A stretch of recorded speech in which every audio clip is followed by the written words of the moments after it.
The 2020 theme for Heritage Month is celebrating South Africa's living human treasures. Well, today we are visiting the Origin Center to follow a path of hominin innovation that began over 2 million years ago. Now, the museum, which is situated in Johannesburg, was designed by a team of academics and designers all the way from Wits University, and it further aims to provide visitors with a unique experience of Africa's rich, complex, and sometimes mysterious past. Opened by President Thabo Mbeki back in 2006, the Origin Center is dedicated to exploring and celebrating the history of modern humankind. So bonjour, Rochani, and welcome. I am Dumelo Mototwane, and this is #Africa.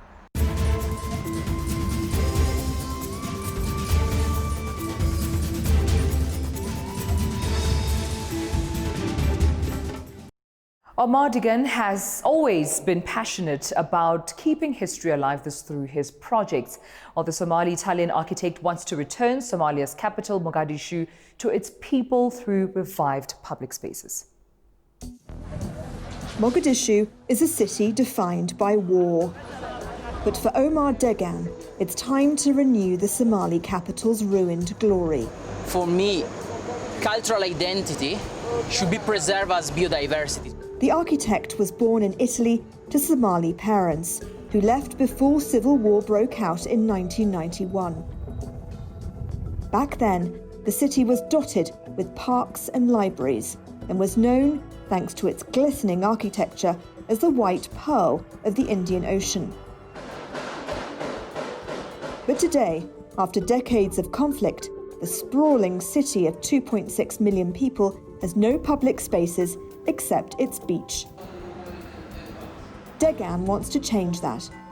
After returning in 2017, he founded Do Architecture to focus on post-conflict reconstruction, with a vision of returning the city to its people through public spaces. It makes the people equal, the better if they are no matter the gender, age, and sex. So at the end of the day, having a public space will help the reconciliation and the peace that the Somalia need and is looking for. For his mission, Digan found powerful allies, the mayor of Mogadishu and the prime minister. But a year ago, the former was killed by a suicide bomber and the latter was fired after a vote of no confidence. The government is also taking steps and recently reopened the National Theatre and Museum. But in a city that suffers almost daily attacks by Al-Shabaab militants, people can't wander in and out, and security has to be tight. Digan wants the government to set aside land, rapidly vanishing amid a construction boom, for public use. Going back to the root of Somalia, learn about the tradition, culture of different regions, and then try to redesign spaces according to that will help the people to feel that they belong to the space and that the space is their own. Heritage has been at the heart of the projects he's worked on so far, some of which are pro bono. The walls of a cultural space the architect designed are decorated with traditional materials and photographs of the old Mogadishu. Inspiration for Digan as he seeks to restore Somalia's Pearl City. The Origin Center Museum, situated in Johannesburg, was designed by a team of academics and designers all the way from Wits University, and it aims to provide visitors with a unique experience of Africa's rich, complex, and sometimes mysterious past. But joining me now is the events coordinator, Ms. Bongiwe Ndulula, and Dr. Tammy Reynard, the curator of OC. Ladies, thank you so much for your time. Thank you. Absolutely. And Bongiwe, I think this time, of COVID has been quite a confusing time for most businesses, particularly when we look at the arts or its museums, because we couldn't do much visiting of such sites. How has it affected you as the Origin Center? Yeah, it has affected us quite badly and negatively. But because of COVID, we then saw other ways to reach our customers. We are going to soon be launching a virtual tours of the museum, and just so that we are able to also attract those who can't make it here. But soon we will open, just after the whole the whole COVID. But yeah, in the meantime, we are working on upgrades in the museum, So with the upgrades, just so that after all of that is done, when we do open, we will open with a bang. Yeah, so it's given you an opportunity to regroup. Yes. Yes, so that when you open indeed with a bang. But Dr. Reynard, I want to come back to, the origins of the Origin Centre for someone who hasn't been here before. What would they find should they walk in? Well, I think a lot of people are surprised when they come in here, kind of in the heart of the city with lots of hustle and bustle, and there's this amazing, quiet, beautiful space.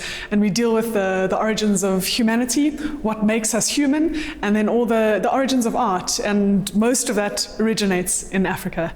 And just going through the different art forms, the different cultures, looking at the San hunter-gatherer art, what you see behind us as well, some beautiful contemporary art installations as well that are interpretations of San spirituality and Africa's past. Right. Which artists do you have placed here? So we have Walter Altman. He's got a beautiful, huge aluminium wire sculpture in the entrance of the museum. Behind me is Russell Scott. We also have Pippa Scottness and Malcolm Payne. We've got a Peter Magubane photo as well. So we have quite a few, and definitely as we're doing the renovations that Bongi mentioned, we're hoping in the future to go forward and have more artists be able to exhibit their art here. Absolutely. And Bongi, just speaking of that, because you do have big plans for when you do reopen, what would some of your events, include? Should visitors then want to come in or perhaps even see the museum virtually? Okay, so we normally have public lectures. We also host kids events. And another thing that we added, which was a big spin to Origin Centre, was hosting events. So your gala dinners, cocktail parties, workshops, conferences. So we're all hosting that right here at this space. It's a different kind of a setup, so it won't feel like your usual conference room with 4 walls. Here you will have an experience where it is included with art and beauty, education. Yes. And all of that, all in that one event.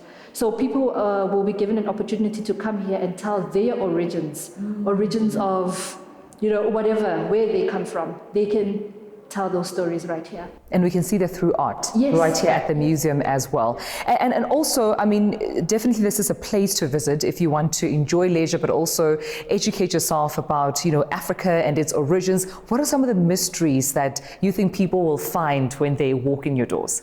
I think there's a lot. I think a lot of people don't know the meaning of San rock art and the meaning behind it. They think it's this beautiful art that you find in cave shelters, but there's so much more, and there's so much spirituality attached to it.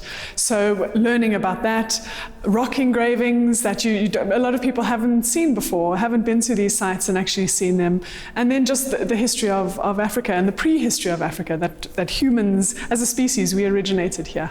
Well, thank you so much for inviting us. Thank you, Bongi. Thank you, Dr. Tammy. Cool. Thanks so much. All right. And still to come, Bitcoin is finding a niche in Africa. Those details coming up next.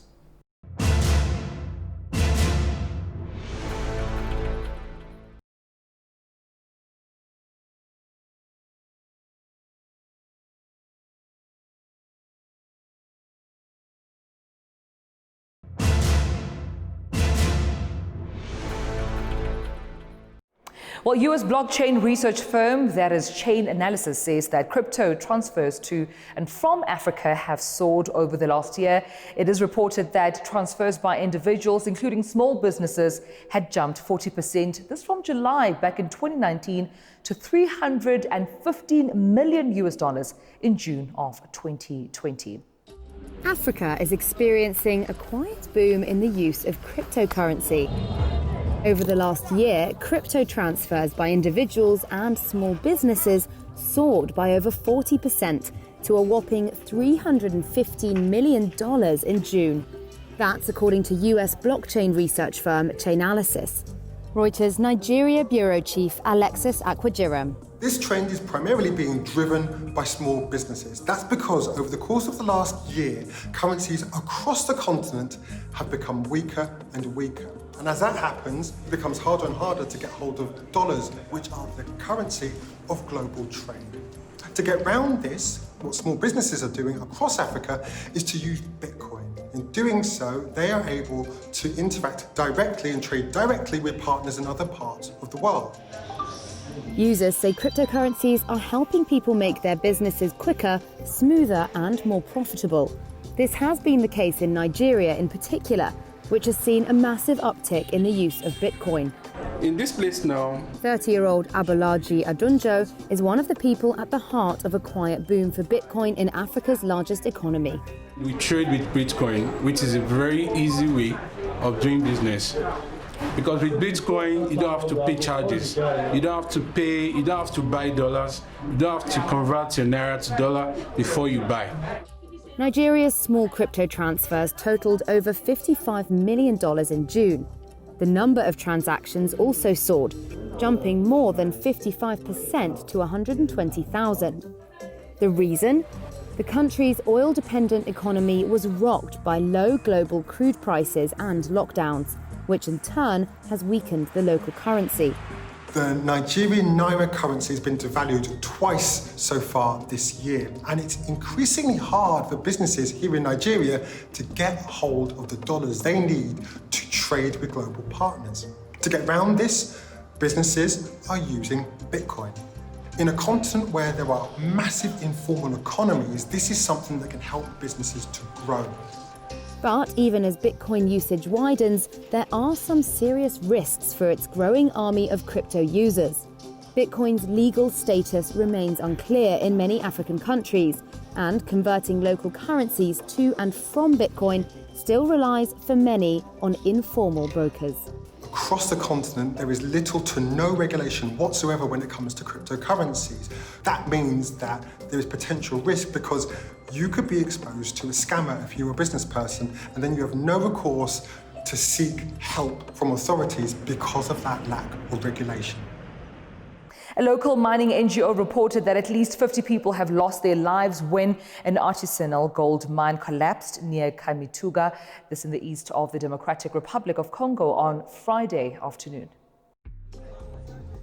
At least 50 people are thought to have died when a gold mine collapsed in the Democratic Republic of Congo Friday.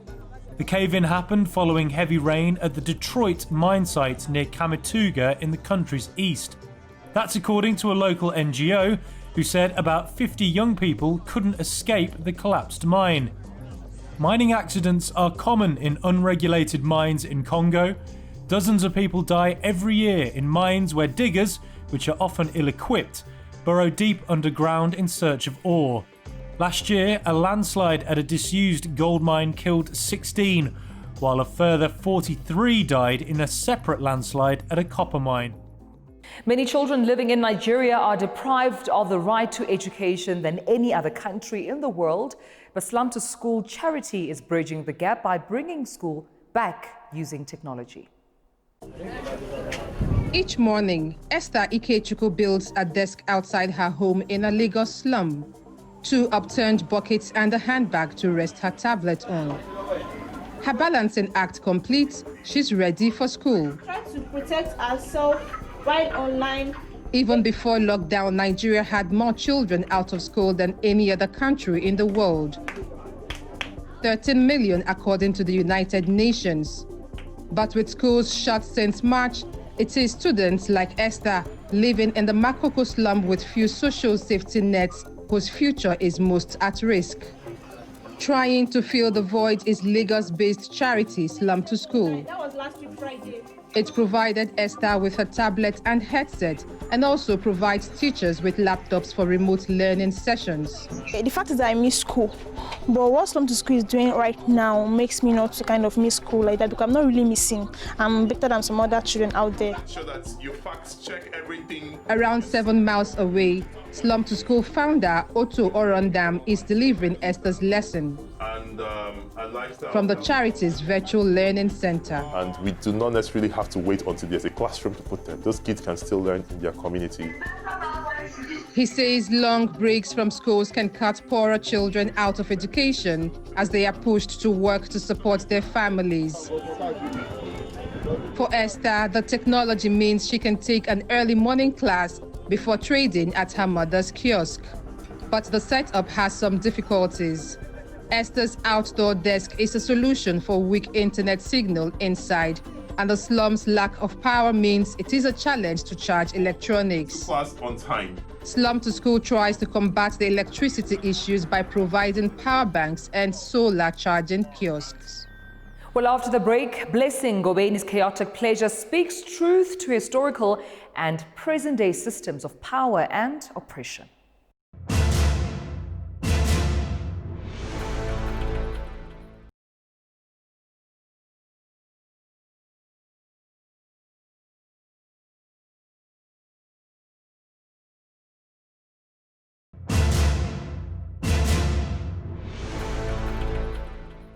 This is #Africa. Let's now take a quick look at news making headlines across the African continent.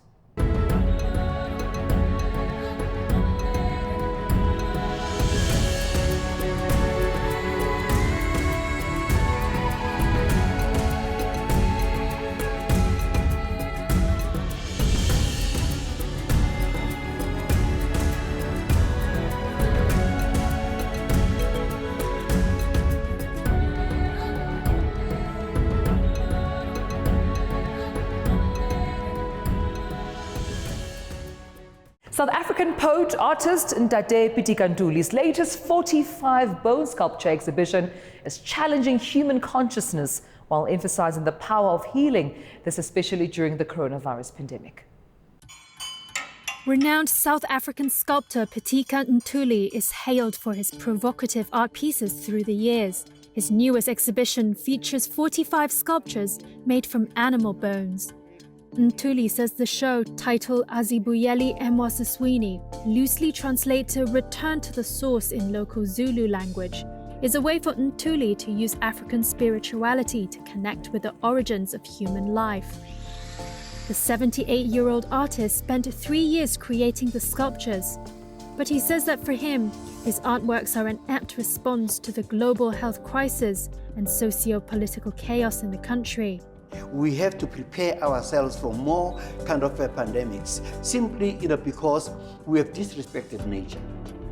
We have drowned nature with plastic, oil slips, and everything, and not caring. Ntuli says his sculptures are also meant to encourage the society to resolve the issues of greed and corruption. So the whole issues of greed, the issues of corruption, are the ones that have really led us to where we are now. And yet, as an African people, our proverbs and everything else tells us about how we must be ecologically balanced. The exhibition was originally meant for a museum, but for now, it will be presented virtually before a museum tour scheduled for 2021. Chaotic Pleasure, a solo exhibition by Blessing Ngobeni, speaks truth to historical and present-day systems of power, this including oppression, and it also serves as both an observation and a form of confronting complex issues of power and abuse in post-colonial Africa. I would like to thank the Standard Bank Young Artist of the Year project for giving me this opportunity. For me, it came as a surprise, but at the very same time, I think it is time for my voice to be heard, so it's like the message is getting across, and the contribution that it makes. I mean, I never stopped working even before, but it made me to now relook and restart myself and be able to look at my work and start rethinking again, so it excelled, already from where I was, it put energy into me. For me, through the virtual exhibition that is happening right now at the Standard Bank, I mean, you walk into that exhibition, you will see there's works that are speaking about different the feelings of the Black child, like different things that are happening into our current life, they're speaking about the history that it was erased, because in my work, at some point I borrow from the history and then I print those history out and then paste them into the canvas so that those that miss that history can be able to reread. The history in the educational system, that is our educational system, does not go deeper about our African history. For instance, the life of a black child never started after slave ship. There was a life before slave ship. There was a richness that was happening in the black society before slave ship. We had so much that is hidden, you know. So if us as artists cannot dig deeper and then re-bring it to the people so that people can start thinking that, no, it's not about the system that was brought to us that has a history, but there is a history that is hidden that the system don't want us to know. The Standard Bank virtual exhibition show is currently on. So you go to Standard Bank Arts, and then you go to through reimagined. Then you're gonna see it's gonna link you to the current exhibition that is happening. Within my work, there's a therapeutic thing that is happening if you view it, because it encourages you and gives you hope that, especially from our black society, because we easily lose hope. You know, if things are not going well today, you're not thinking that tomorrow they're gonna go well. You know? So for me, I think it is more of like encouraging the people who can think, like, is to invite people to think with us, to think together, because it is important also to think as from the artist's point of view, to say, my work is a platform to encourage people to think further, because what it does, when you look at my work, you might interpret it with your own view, with your own thinking, with your own what touches you, you know. So I believe that there's a big role that it plays, because already within that space, I've been doing so much for youth, you know, at large. I have a Blessing of an Art Prize that is also aiming at bringing new thinkers into the art landscapes, which is already, it's a sign that my work is doing great, because people, they want to be part of it, but they want to learn how to engage with my work, because it is a process for a black child to, you know, start loving my work, you know. And that's it from me, Dumelo Mothodwane. We'll keep the conversation going online on Twitter. We are at Africa_ENCA. We leave you with these beautiful images from our beautiful continent of Africa. And until next time, take care. Goodbye.